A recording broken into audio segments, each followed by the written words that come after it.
Il est 9 h à Paris, je suis ravie de vous retrouver pour la suite de Paris Direct à la une de l'actualité de ce jeudi. Début du sommet pour un nouveau pacte financier mondial à Paris.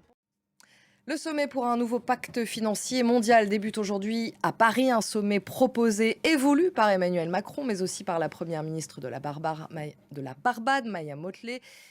Alors Karim, les différents invités de ce sommet sont toujours en train d'arriver. Emmanuel Macron doit prononcer son discours d'ouverture. C'est le grand architecte de ce sommet. C'est vrai qu'Emmanuel Macron y pensait depuis un moment déjà à ce sommet. Karim, vous restez bien évidemment avec nous. Je le disais, on attend donc le discours d'ouverture d'Emmanuel Macron. Marina Berch est avec nous en plateau. Bonjour Marina. Bonjour. Emmanuel Macron organise donc ce grand sommet. Il veut essayer de réinventer le système financier mondial. Il va être beaucoup question d'argent pendant ces 2 jours et de climat, bien sûr. Oui, ce sommet, comme le disait Karim à l'instant, ne manque pas d'ambition. Maintenant, il faut que la dynamique prenne. Merci Marina.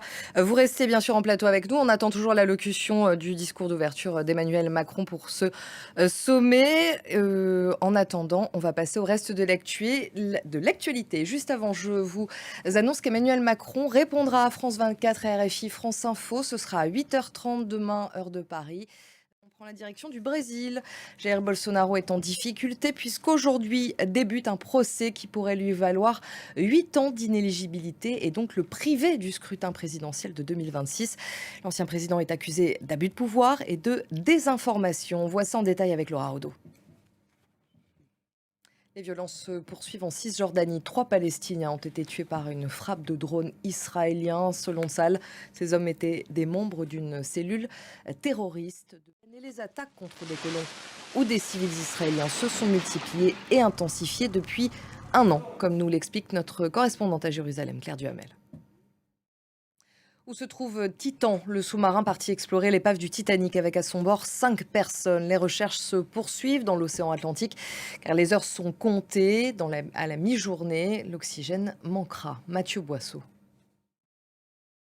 Narendra Modi est aux États-Unis. Le Premier ministre indien effectue sa première visite d'État dans le pays, une visite hautement stratégique. Joe Biden, le président américain, cherche à resserrer ses liens commerciaux, technologiques et militaires avec l'Inde.